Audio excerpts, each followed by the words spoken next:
Sebelum menonton, jangan lupa like, subscribe, dan tekan tombol lonceng. Selamat menyaksikan. Halo sahabat Eljen, apa kabar? Jumpa lagi bersama saya Mawar Salem dan sudah ada bersama dengan para panelis kita. Di sini ada Bapak Doni Dikaizer, speaker trainer, dan juga ada Bapak Roni Francis, business maximizer dalam program L-Talk Empower Life Through Communication. Sebuah program yang membahas mengenai komunikasi di dalam kehidupan sehari-hari karena komunikasi merupakan aspek yang sangat penting di dalam kehidupan kita. Nah, kali ini kita akan membahas dengan topik sentuhan ajaib akhlak. Menjadi baik adalah sesuatu yang diajarkan baik melalui agama ataupun sekolah. Akan tetapi, teori akan selalu berbeda dengan praktiknya. Oleh karena itu, akhlak yang seharusnya menuntun seseorang menjadi baik dalam kehidupannya, baik untuk diri sendiri ataupun untuk dengan sesama, menjadi sulit untuk dilaksanakan. Adakah akhlak yang dapat menjadi sesuatu yang ajaib yang bisa merubah kepribadian seseorang? Ataukah dapatkah ini diajarkan atau ada standarisasi khusus? Nah, ini Pak Doni, Pak Roni, dan saya, kita kan berbeda generasi ya. Nggak enak. Saya yang berbeda. Pengantarnya begitu ya. Berbeda angkatan ya. Berbeda, ya kan? Iya, Satu iya. tahun, 2 tahun, Iya, 3 tahun. satu putaran sio kayaknya. Iya. Pandangan Pak Roni dan juga Pak Doni melihat generasi kami ini, itu akhlaknya itu seperti apa? Karena saya banyak mendengar akhlak buruk nih. Iya. Kalau dari segi pandangan ya, saya sih melihat pandangan saya mawar terus dari tadi ya. Ya. Kalau pandangan yang lain mungkin dari Bro Doni dulu. Iya, tidak bisa juga di bahasa Jermannya digepiah uyah ya, Mbak Mawar ya. Nggak bisa juga digeneralisir, dipukul rata. Mungkin di era saya juga ada yang generasi saya kan beda sama Roni ya. Oh iya. Nah, dia kan duluan nih. Oh iya. 40 tahun, 40 Masehi sebelum saya. Karena saya masa di perang di Ponorogo. Oh iya, perang paling singkat, cuma Iya. 5 menit. 1825, 1830. Jadi menurut saya setiap orang ada masanya, setiap masa ada orang-orangnya. Bicara akhlak itu memang dari zaman manusia pertama kali sampai nanti hari akhir itu pasti sesuatu yang tidak akan pernah habis dan itu menentukan menurut saya. Cuma di era saya dulu nih, Mawar, zaman seingat saya nih ya, karena mulai agak kabur ingatannya dengan bertambahnya Itu menunjukkan usia ya. Ya ada juga sih misalnya teman-teman termasuk saya yang merasa mungkin melakukan sesuatu yang kok kurang akhlak ya. Tapi karena kan kita belum terlalu sadar ya, baru gitu. Dengan bertambahnya umur ternyata kita makin belajar dan makin bijaksana tentunya. Nah kalau saya melihat ke generasi muda sekarang ya, entah Bro Roni seperti apa mungkin berbeda. Saya melihat banyak kok anak-anak yang tetap menjaga nilai-nilai akhlaknya. Ya, akhlak itu kan turunannya macam-macam kan, mulai dari attitude, perilaku, tata krama, sopan santun ya kan. Masih banyak ya kan, tapi ada juga yang memang tampak kok kurang akhlak ini orang. Kenapa? Karena makin maraknya media sekarang, apalagi media sosial, sehingga kita terkoneksi dengan mudah dan cepat kan. Zaman saya dulu mungkin juga ada, tapi medianya terbatas. Ya kan, sehingga informasi tentang orang-orang yang akhlak tadi itu tidak didapatkan. Nah, sekarang dengan media makin canggih, makin gampang, makin mudah, makin luas, banyak berita-berita yang kemudian menunjukkan orang-orang akhlak tadi gitu kan. Artinya apa? Informasi yang makin banyak kita dapatkan, ditambah lagi orang belajar dari media. Ya kan, coba konten-konten ya, yang nggak punya moral, nggak berakhlak, dianggap sebagai sebuah kebiasaan, sesuatu yang wajar, dituruti oleh orang gitu kan. Kontennya kayak gimana itu ya, yang kurang ada? Ya akhlaknya? kadang ngeprank orang, ngerjain gitu kan, atau Ada dulu yang prank ngasih sampah itu. nah itu kan Ya. nggak punya akhlak kalau menurut saya kan. Dia maksudnya mau berbagi kepada orang, Ya, akhirnya ngasih donasi. ditangkap ya. Iya, nah jadi saya tetap melihat sesuatu yang positif di kalangan generasi muda. Generasi yang Mawar kan sama saya kan nggak jauh beda lah ya, nggak terlalu Beda jauh lah ya. sekali. Ya cuma beda kakek nenek. Iya. Tetap lah ya, ada memang yang kurang-kurang ya kan, tapi masih banyak yang menurut saya yang punya akhlak yang bagus. Itu kalau dari saya. Nah, kalau misalnya cerita tadi dari Bro Doni bahwa ada misalnya tadi orang yang ngeprank, kita lihat dulu misalnya kenapa sih zaman sekarang ini ya banyak orang yang dibilang kurang akhlaknya, ya kan? Ini sering banget jadi topik bahasan di corporate. Jadi ketika saya lagi mengajar, banyak yang bilang saya, Pak, di sini kita generasinya Pak milenial, katanya Ya. sama generasi Gen Z katanya. Katanya kalau misalnya generasi milenial sama Gen Z, oh apa attitude-nya itu, pertama attitude ya dilihat ya nggak bagus banget. Kenapa? Contoh dulu kan, kalau misalnya zaman dulu kalau lagi orang lagi lewat apa yang Ya, dilakukan? permisi. Nah, ketahuan orang dulu lagi Ya, bicara. permisi pun ada aturannya. Nggak cuma misalnya kita membungkukkan sedikit badan kita, tapi pakai suara juga, Mawar. Ya kan? Nah, kalau misalnya zaman saya dulu nih kita cuma begini kan, orang Ya. bercanda, ada kucing ya lewat. Oh, oke. Jadi tetap dengan excuse ya kan, suara permisi atau mari gitu. Iya. Nah kalau zaman sekarang ini kan kalau misalnya ada bosnya aja lewat, dia lewat Ya, aja. itu aja. misalnya. Nah ini yang sering banget dikeluhkan. Pertanyaannya kenapa, ya kan? Kita nggak bisa bilang pas waktu lagi, wah udah nyampe di corporate itu mah udah jadi produk akhir. Nah ya waktu lagi di awalnya seperti apa? Kita harus lihat dulu zamannya sekarang ini kan zamannya cepat. Ya kan semua orang bilang dari Instan. orang bilang zamannya teknologi informasi, Iya. semua bekerja cepat banget, semua dari internet terkoneksi. Apalagi kalau sekarang orang bilang udah zaman AI. Iya. Nah, yang lebih dipentingkan sama mereka itu apa sih? Tentang kecepatan. Dari informasi.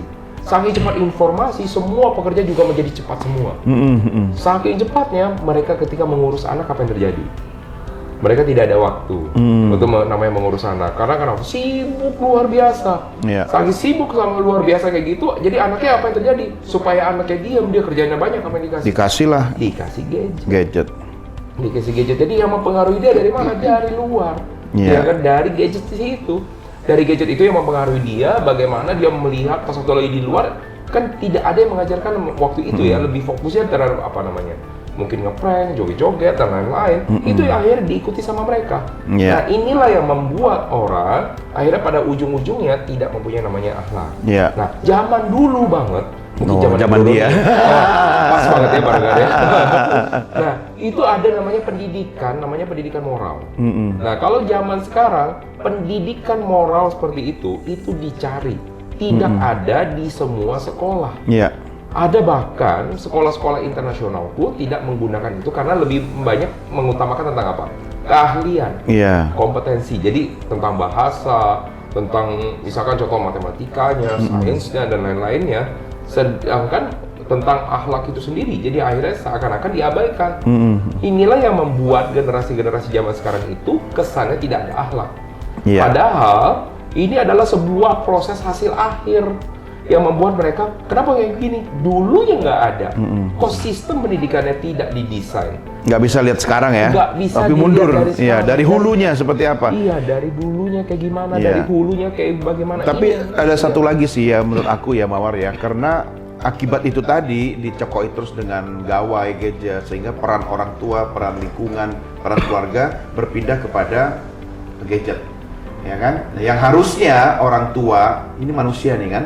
Nah, mereka lebih dekat dengan gadget. Nah, terus yang kedua, karena seringnya menggunakan media digital tadi, teknologi, sehingga mereka interaksinya dengan sesama manusia semakin berkurang.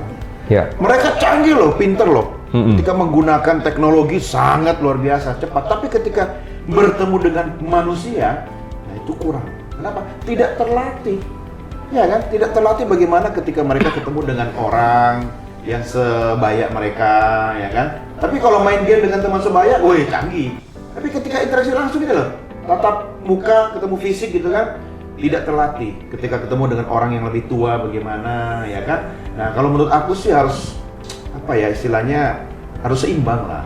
Nggak bisa juga anak-anak itu kita sebenarnya dilarang berinteraksi dengan teknologi. Nggak bisa. Hari gini kita nggak bisa hidup tanpa teknologi.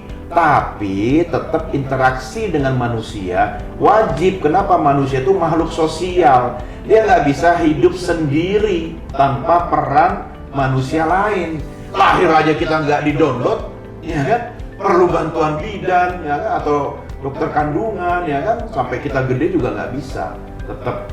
Nah ini yang kurang nih kalau menurut aku ya. Jadi bukan berarti jelek, enggak. Di satu sisi generasi sekarang, generasi yang Mawar ya, generasi gue juga itu cepat belajar, ya kan, fast learner mereka ini kan. Kemudian yang kedua adaptif, cepat sekali. Saya bahkan kadang-kadang tanya tentang penggunaan media sosial sama anak saya, ya kan. Terus yang ketiga, mereka ini orangnya apa ya? Ya kalau menurut aku karena semua serba cepat, pengen maunya cepat semua. ya kan, masuk kerja 1 bulan, ya kan, pengen langsung jadi supervisor, 6 bulan pengen jadi manajer, ya kan, 1 tahun pengen jadi direksi, sampai kemudian baru 2 tahun ownernya bilang, ya udah lalu beli aja di perusahaan. Iya. Nah itu salah satu mungkin side effect ya yang harus diperbaiki kalau menurut aku. Ada satu proses yang menurut aku gini, proses itu tidak harus lama ya. Tapi ketika dia menjalaninya, ya itu lebih baik daripada dia shortcut. Benar ya, shortcut ya. Betul. Yang kalau shortcut kan dia ada yang harus dijalani tapi dia lompatin. Ya. Jalani aja, tapi bukan bisa selama loh. Bisa diakselerasi. Akselerasi itu apa? Dipercepat. Contoh kalau dia latihan sehari 2 jam, ya kan? Akselerasi dengan cara apa? Latihan lu 10 jam sehari, dijamin 5 tahun jadi master, ya kan? Nah ini yang anak-anak generasinya Mawar sekarang ini kurang sabar. Sabar dong, kata Pak D kan, ojo ke susu. Tapi kalau untuk dunia sekarang itu sebenarnya akhlak itu seberapa penting sih Pak? Kalau misalnya mungkin dibandingkan dengan skill. Kalau penting kalau apa yang saya, harus diutamakan, gitu? ya jawaban kami mungkin berbeda ya. Tapi sikap itu kan berdasarkan nilai-nilai kehidupan yang kita anut masing-masing. Kalau saya yang utama itu akhlak dulu. Ya, saya bilang adab di atas ilmu. Kenapa? Orang pintar wajib hukumnya. Ya, Mawar kalau punya kepintaran tertentu selama kuliah pasti akan dapat peluang ya untuk wawancara kerja sama perusahaan bonafit. Nilainya bagus-bagus, IPK-nya 7, ya kan? 7 loh IPK ya. Saking pinternya gitu kan, sampai pusing 7 keliling gitu kan. Kalau dapat beasiswa ya kan, saking pinternya IPK-nya nggak pernah jelek gitu kan. Akhirnya apa? Karena pinter, pandai, pasti mengundang perusahaan-perusahaan untuk merekrut Mawar, ya kan? Tapi yang membuat Mawar dapatkan pekerjaan itu, ya, itu attitude-nya. Kenapa? Nilaimu bagus Mawar, ya, pintar di atas kertas segala macam, selalu berprestasi, pasti dapat undangan interview kerja, pasti, saya jamin itu. Tapi yang membuatmu diterima dan bekerja sukses di bidang itu, attitude-mu. Kenapa? Dapat undangan wawancara, masuk ruang wawancara nggak punya attitude. Coba kalau manajer HRD-nya kayak begini, ya kan, dia diem aja tapi nyimak gitu kan, ya kan, belum diserahkan duduk udah duduk. Ya kan, terus angkat kaki, lipat kaki, terus oke, mau nanya apa bro? Selesai, ya kan? Ada etikanya ketika wawancara. Dia sepandai apapun, sepintar apapun, tapi kalau etikanya, attitude-nya ketinggalan di rumah, menurut aku sih, ya tidak akan membuat dia bertahan lama dalam profesi itu. Tapi kalau dia punya attitude, dia punya peluang dan kesempatan untuk belajar lebih banyak lagi. Kenapa? Coba nih kalau gua sombong nih, gua pengen belajar tentang NLP atau grafologi. Ya gue udah, bro, ajarin dong. Kayak gitu aja. Gue sebenarnya bisa bayar kursus, tapi kalau ya malu lah. Mau nggak kira-kira berbagi ilmunya? Belum tentu kan? Dalam arti, sombong banget nih orang. Tapi kalau kita punya attitude, kita belajar dari banyak orang dengan rendah hati, ya kan? Pasti dapatnya lebih banyak. Nah, kalau saya pribadi, attitude dulu, adab dulu, akhlak dulu. Setelah itu, baru ilmu, baru yang lain-lain. Begitu kalau menurut saya. Begitu kura-kura ya. Gimana? Kura-kura. Jadi kalau misalnya menurut saya ini kita berbicara sesuatu yang real aja ya. Jadi kalau misalnya kenapa sih zaman sekarang itu orang lebih banyak mengutamakan namanya ilmunya doang aja. Atau kompetensinya, orang bilang, wah skill ya. Padahal kok skill ini banyak banget bertebaran di namanya di Google. Iya, karena katanya tuntutan zaman sekarang skill, ya kan? Iya, semuanya ada. Bahkan orang bilang, jangan kalau ada beberapa potensi pendapatan yang Anda bisa dapatkan dengan adanya AI zaman sekarang. Nah, dengan itu orang lebih berfokus terhadap keilmuannya. Padahal dia lupa ketika kita udah belajar ke sepintar apapun juga. Misalnya saya tanya sama Mawar gitu kan ya. Mawar udah jadi orang-orang yang petinggi di atas di dalam nama perusahaan. Ada beberapa orang-orang pintar yang dicari siapa? Orang ini pintar ini, orang ini pintar ini. Semuanya pintar. Jadi apa yang menjadi pembeda di antara mereka? Apa dong yang jadi pembeda? Pasti orang yang dipilih pas waktu lagi mau naik ke atas, yang disukain sama Mawar dong. Nah mungkin kita akan memilih orang-orang ini akan pintar bange ini. Orang ini bisa ngejalanin bang, tapi sulit banget diajak komunikasi. Mau nggak? Pasti nggak mau. Karena namanya ini bukan kena nge-WA orang nggak direspon ya? Enggak, ini ya, bukan. Kirain ada pengalaman pribadi gitu. Bukan. Jadi kalau misalnya seandainya misalnya kayak gini, kita udah ada di atas ya kan.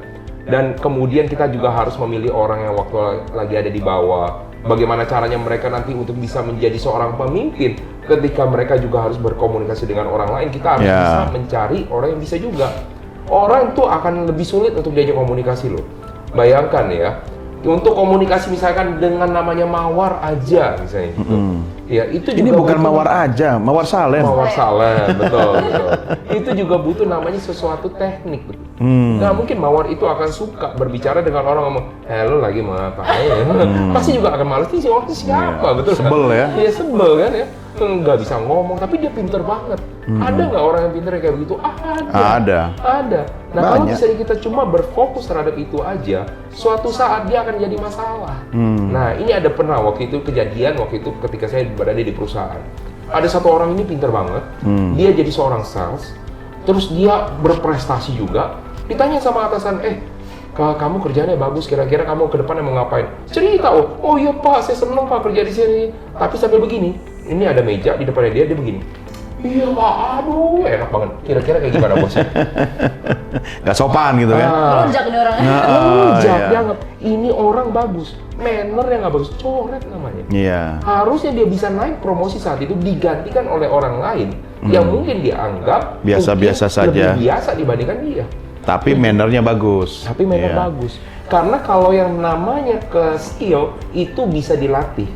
Ya kan? Masih bisa dipelajari. Tetapi namanya manner itu jadi sebuah kebiasaan Iya. kan. Tapi Itu kalau nggak punya sulit skill banget. gampang bro, tinggal ke rumah makan Padang. Oh iya bener juga. Kita pakai skill. Kikil itu namanya. Saya mikir lagi. Nggak tahu nggak pernah makan namanya kikil ya. Nah, kurang suka. Nah, terus yang lagi yang kedua ya, ada kalau misalnya ada orang pas waktu zamannya sekarang ini, mereka ini kan dituntut untuk namanya berbisnis. Banyak universitas yang kalau ada di Indonesia bilang cerita tentang apa? Entrepreneurship. Ya. Harus ada nih. Oh ini mata kuliah tentang bidang apa nih? Misalnya satu yang saya ketemu bidang untuk pertanian, tapi ada bisnisnya. Iya. Bidang untuk misalkan apa lagi ya? Elektronik, tapi ada bisnisnya. Semua ada bisnisnya. Nah di dalam bisnis butuh apa sih? Kerjasama, betul nggak? Kerjasama dengan apa? Bisnis partner, Iya. dengan supplier, dengan customer. Kita lupa yang terpenting itu ya dari antara semuanya kita namanya berbisnis itu kan dengan orang, betul? Betul. Kalau misalnya kita orang itu akan menilai orang lain, betul nggak? Iya. Walaupun misalnya saya nggak usah bilang sama Mawar, kamu tolong nilai saya. Tapi kamu udah membuat satu penilaian dulu. Pasti itu dengan Nggak, metode iya. juga pasti akan membuat namanya suatu penilaian. Sehingga kalau kita merasa cocok, otomatis pasti kita akan lebih nyambung. Iya. Otomatis kita pasti akan dipilih. Itulah alasannya kayak gitu. Kenapa nih? Bisa contoh cewek-cewek aja nih, cewek-cewek. Ini paling sering nih, Bro Doni ya. Ngumpul ada satu tempat nih cewek-cewek. Oh, tiba-tiba ngegeng. Oh, kenapa nih bisa tiba-tiba ngegeng? Satu frekuensi kita. Iya, iya. Kan? Lu nggak satu frekuensi sama kita, yang lain minggir katanya gitu. Kenapa? Ya memang mereka melakukan namanya penilaian. Karena orang kalau sudah seneng, sudah suka, mereka akan cenderung mencari 1001 alasan untuk bilang yes. Sebaliknya juga kalau orang sudah dari awal udah nggak suka, nggak percaya, nggak seneng, dia akan cari-cari cara untuk bilang enggak. Ya kan? Nah jadi gimana biar yes terus? Yaitu tadi, sepintar apapun Mawar atau sahabat Eljon dalam sebuah ilmu sampai dapat posisi, tapi ketika dia berinteraksi dengan manusia lain, misalnya punya produk jualan, ya kan? Kalau aku ya Mawar ya, nggak apa-apa deh. Yang di sebelah sana itu harganya lebih mahal 1.000, tapi waktu masuk disambut, dilayani dengan ramah, ya kan? Daripada sebelah harga lebih murah udah songong, ya kan? Kita nggak dianggap, tidak dimanusiakan, gitu kan? Hal sepele loh mungkin ya kalau bagi sebagian orang, tapi karena nggak diajarin, ya kan? Karena hanya fokus pada bisnisnya saja. Sementara customer bisnisnya apa? Manusia. Iya. Manusia nih, bahkan nih orang songong sekalipun nih Mawar, tetap minta dihormati. Iya kan? Orang yang nggak pernah menghormati orang lain pun juga tetap loh kalau ketemu orang, saya ya, kok lama banget ini, saya sudah nunggu, minta dilayani juga kan? Nah itulah, jadi kalau selama bisnisnya masih berinteraksi dengan manusia lain, yang katanya itu namanya people skill kan, ilmu tentang orang manusia, ya pakailah itu tadi, tools akhlaknya itu. Berarti akhlak ini memang pengaruhnya besar banget untuk karir dalam jangka panjang ya? Besar banget, besar bingit. Kamu pikir besar banget semua.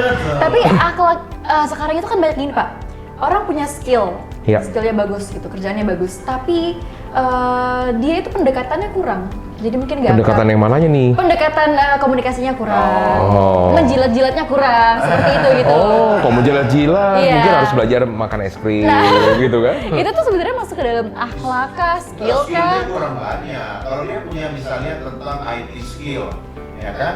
Dan bagaimana biar dia bisa mengkomunikasikan keahlian di bidang IT-nya dia, ya tambah dengan communication skills. Mama kalau orang jadi pintar, ya ngapain pintar sendiri?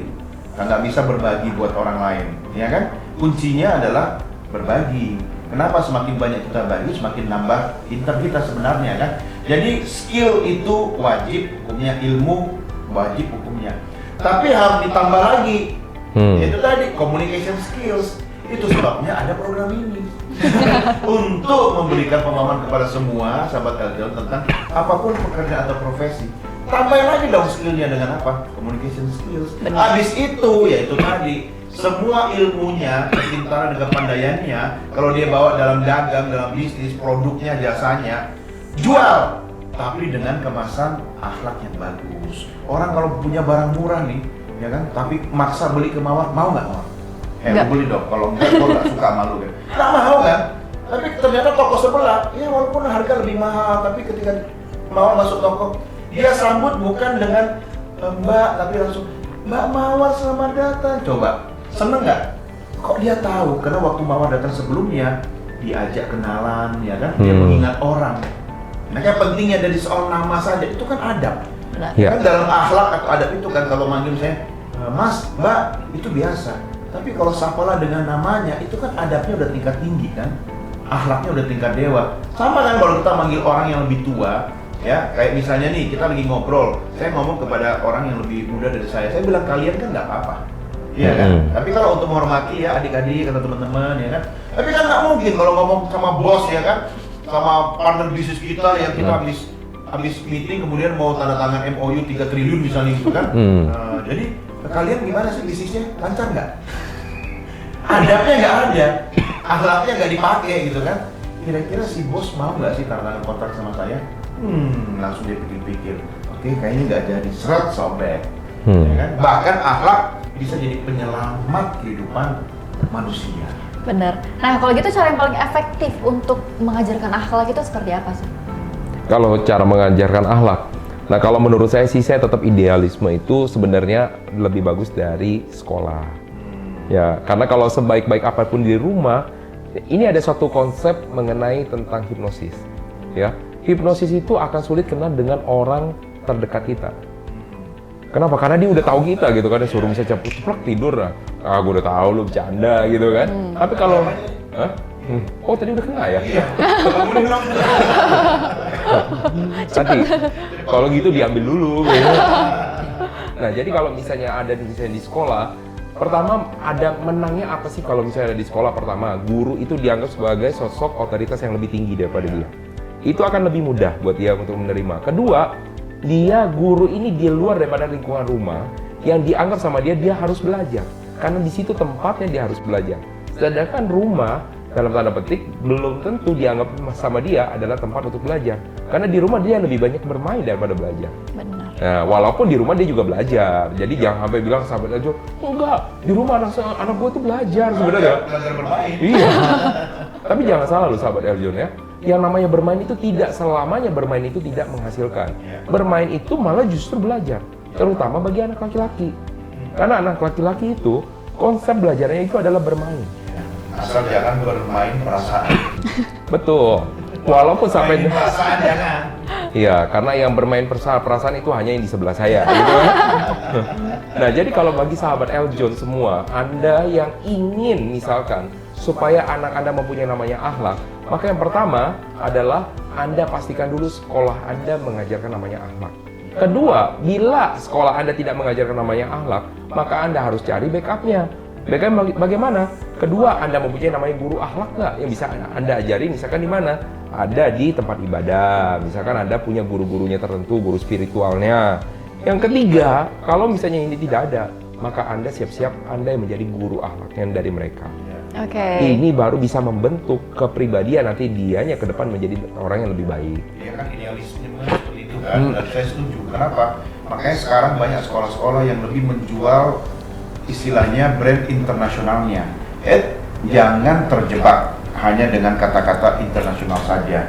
Tapi kalau dalam sekolah itu tidak ada pendidikan akhlak, tidak ada pendidikan moral, dan yang lebih penting adalah guru-gurunya tidak menunjukkan keteladanan, yaitu seperti kata pepatah, guru kencing berdiri, murid kencing berlari, ya kan? Nah, kalau sudah di sekolah sudah aman, di rumah itu harus. Kenapa? Yang punya otoritas di rumah adalah orang tua, kan? Benar.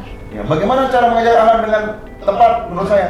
Contoh, keteladanan. Betul. Nggak mungkin lah kita ngelarang anak kita ngerokok tapi sambil bisa merokok gitu kan? Ngapain merokok itu? Masih kecil kok, dia merokok. Ya udah, nggak usah merokok depan anak-anak, ya kan? Nah, itu yang penting. Ditambah lagi tadi kata Bro Roni misalnya, kalau mau diperkuat lagi di tengah gempuran sekarang, ada yang bilang dekadensi moral, kemerosotan moral, karena media ini membuat dunia seperti desa besar, ya kan, tanpa batas gitu kan, semua bisa berinteraksi dari titik dan kutub manapun, ya, tanpa misalnya dengan kegiatan-kegiatan satu di tempat ibadah, ya kan. Kalau tidak bisa ke tempat ibadah, kenapa? Orang tuanya nggak pernah ke gereja, nggak pernah ke masjid, ya kan, ya gimana mau ngajak anaknya ke tempat ibadah, ya kan. Jadi contohin dulu.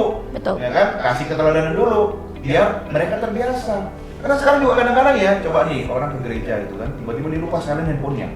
Tahu-tahu lagi pendeta di mimbar lagi khotbah gitu kan, bunyi gitu kan, semua mata memandang ke dia dengan menghakimi. Ya kan, sementara kalau dia di bar, di kafe kan, jatuhin gelas malah nggak apa-apa bro, diganti, ya kan. Jadi sering ke bar dia daripada ke gereja gitu. Iya. Itu kasih contoh dulu keteladanan, dan biarkan misalnya kalau anak-anak kayak di masjid misalnya kan, biarin aja kalau dia main-main di situ, ya kan, jangan dimain, jangan berisik gitu kan, tenang ya, lagi ada khotbah gitu kan, nah biar dia senang, nyaman gitu kan, dengan kebiasaan. Betul. Orang tua, teladan, biasakan. Nah, jadi memang contoh yang cara yang paling efektif itu sebenarnya kalau mulai dari kecil di rumah itu adalah dengan mencontohkan anak gitu, karena anak adalah peniru yang handal. Nah, seperti itu ya sahabat Eljon. Jadi memang di generasi sekarang juga di masa sekarang itu lebih penting akhlak nomor satu daripada skill. Percuma kalau kita skillnya banyak, skillnya bagus, tapi minim akhlak itu sama aja nol hasilnya. Nah, semoga ini bisa menjadi pembelajaran untuk sahabat Eljon semuanya. Jadi jangan kemana-mana, tetap bersama kami hanya di Eltalk, Empower Life Through Communication.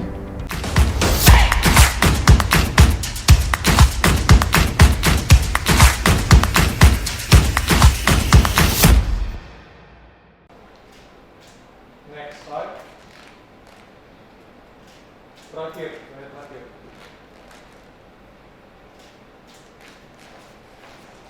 Udah kabarnya.